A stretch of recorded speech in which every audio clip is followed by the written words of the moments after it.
ACC Nation Radio Sports Update. I'm Jim Quist. Also, now available on YouTube. Who are the ACC teams with the easiest football schedules this season? Pro Football Focus says Louisville is tops, not only in the conference, but also among college teams overall. Miami sneaks in at number 6. USA Today provides an interesting look at the top 10 most popular college football programs. Now, this is based on fans, so keep that in mind. And you might be surprised, especially with the teams out of the ACC +1. Well, we'll start out with a not so surprising team at number 9. It's the Irish. No surprise. Come on. Notre Dame in the top 10. But now here's where it gets intriguing. After we skip over the usual suspects, teams like Georgia and Alabama, we find our first ACC team. At number 5, it's the Seminoles. Florida State isn't the highest ranked ACC team, though. Who is?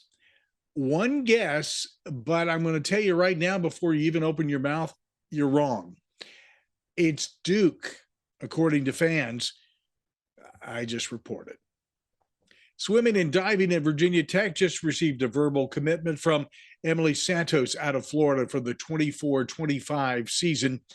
The Hokie softball team picked up CeCe Fleming, who transfers over from Wichita State. Fleming is a catcher and joins the 23-24 roster.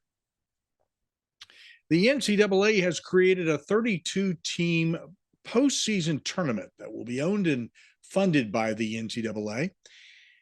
It begins in 2024. The WBIT, sound a little familiar? Women's Basketball Invitation Tournament will release further details at a later date as to when, how, and all that other good stuff. Sports Grid has named the top 5 returning forwards for the 23-24 college basketball season. At the top, Armando Bacot of North Carolina.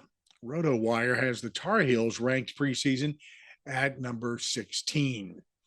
24/7 says Clemson's biggest strength going into the 23 football season is defense. That's not too surprising.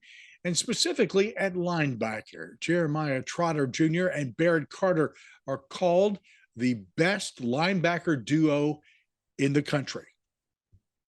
Mac Brown and Tar Heels football have received a commitment from 3-star wide receiver Jordan Shipp. He's out of Charlotte. Duke basketball will roll into Madison Square Garden on Wednesday, December 20th to take on Baylor.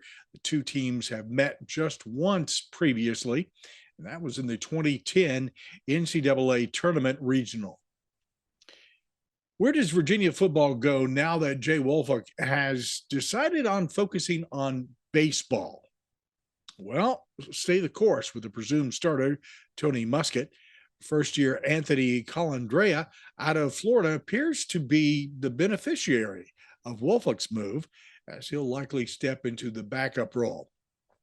Of course, one could say Woolfolk's move was probably more beneficial to Woolfolk than it was to anybody at all, and we can't blame him because it's definitely putting him in line to either be a first or second round draft pick in the MLB.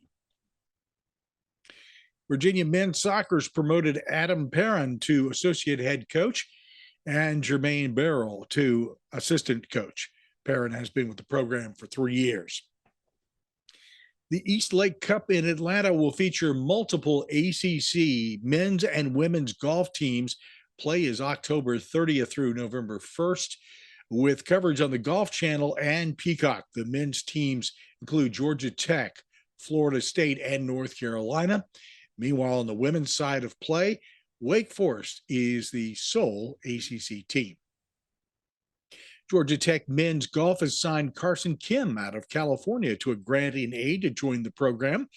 Kim had originally signed with USC, but was released following a change in coaching.